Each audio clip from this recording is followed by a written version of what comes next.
Halo everyone, perkenalkan nama saya Vina Suryaningsih. Di sini saya akan menjelaskan mengenai sistem informasi dan teknologi yang ada di slide kedua.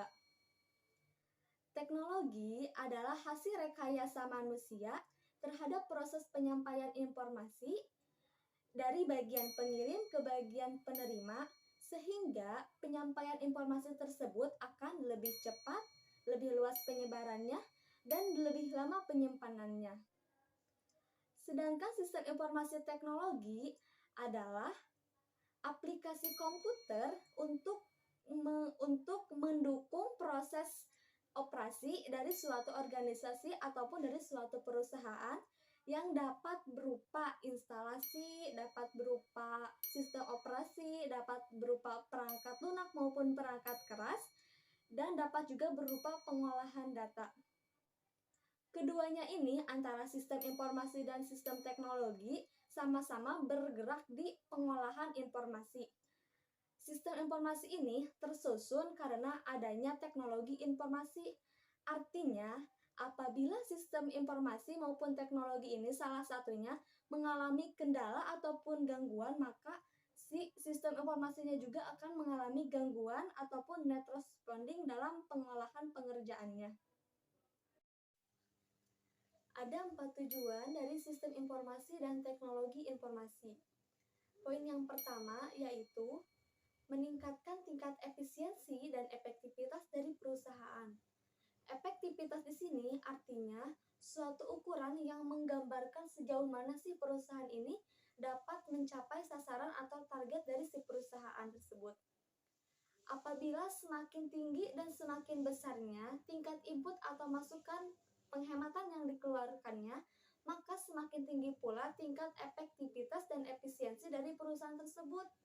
Tetapi sebaliknya, apabila semakin kecil dan semakin rendahnya tingkat input masukan yang dihematnya, maka semakin kecil pula tingkat efisiensi dan efektivitas dari perusahaan tersebut.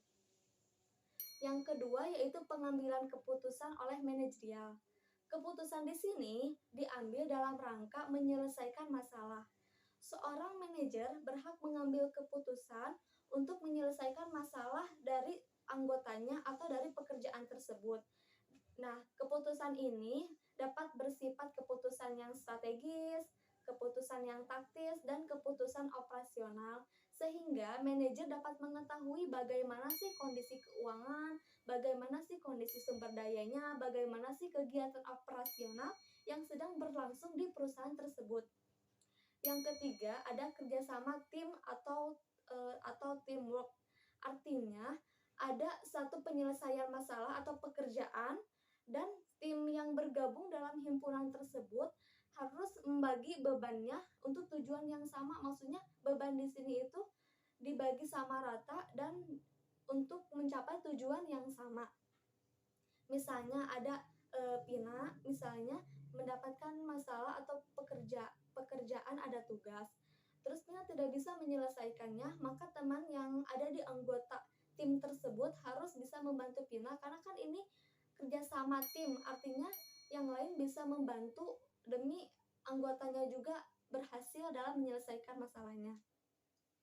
Yang keempat adalah memperkuat posisi kompetitif pasar yang cepat sekali berubah. Dengan adanya strategi bisnis perusahaan mampu diharapkan menetapkan arah sasaran dari tujuan perusahaan tersebut, sehingga perusahaan tersebut dapat mengidentifikasi dari segi pasarnya, dari segi peluangnya bagaimana sih, dari segi pesaingnya juga bagaimana, dan dari segi pelanggannya, sehingga perusahaan tersebut bagaimana caranya bisa mengembangkan perusahaan tersebut dan mencari laba yang sebesar-besarnya untuk keberlangsungan perusahaan tersebut.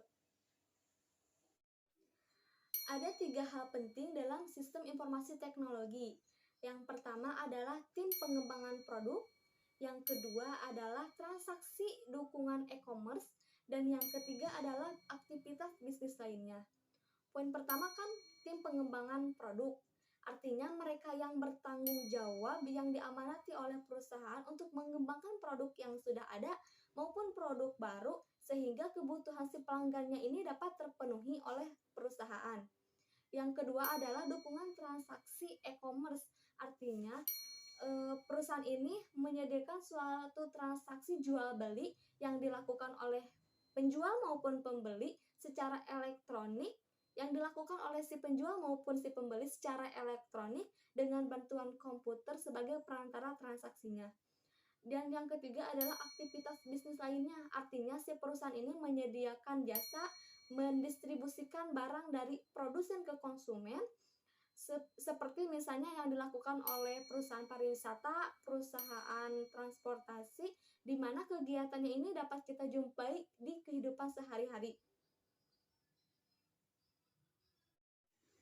Untuk poin yang terakhir ada di slide ke-39 yang membahas mengenai sistem informasi yang berbasis komputer. Ada dua pendapat nih. Yang pertama, mengenai teorinya, tidak harus selalu menggunakan komputer. Namun dalam kenyataannya, dalam praktiknya, tidak mungkin tidak menggunakan komputer. Teknologi informasi sangat bermanfaat untuk segala jenis bisnis, untuk meningkatkan kinerja perusahaan agar perusahaan tersebut berjalan dengan baik dan efisien dari sebelumnya. Baik di sini bisa baik dalam segi produknya, pelayanannya, maupun kinerja dari pegawai perusahaan tersebut. Nah, sistem informasi sendiri ataupun komputer dapat bermanfaat untuk khalayak ramai untuk menyimpan berbagai dokumen penting seperti tugas kuliah, tugas sekolah, tugas kantor, maupun menyimpan video, audio, gambar, foto, maupun yang lainnya. Nah, sumber daya manusia sendiri merupakan faktor penting dalam akses sistem informasi karena manusialah yang merupakan pendorong penggerak utama dalam akses sistem informasi. Tanpa sumber daya manusia yang mumpuni, maka sistem informasi tidak dapat berjalan dengan baik. Demikian penjelasan saya mengenai sistem informasi dan teknologi. Sekian, terima kasih atas perhatiannya. See you.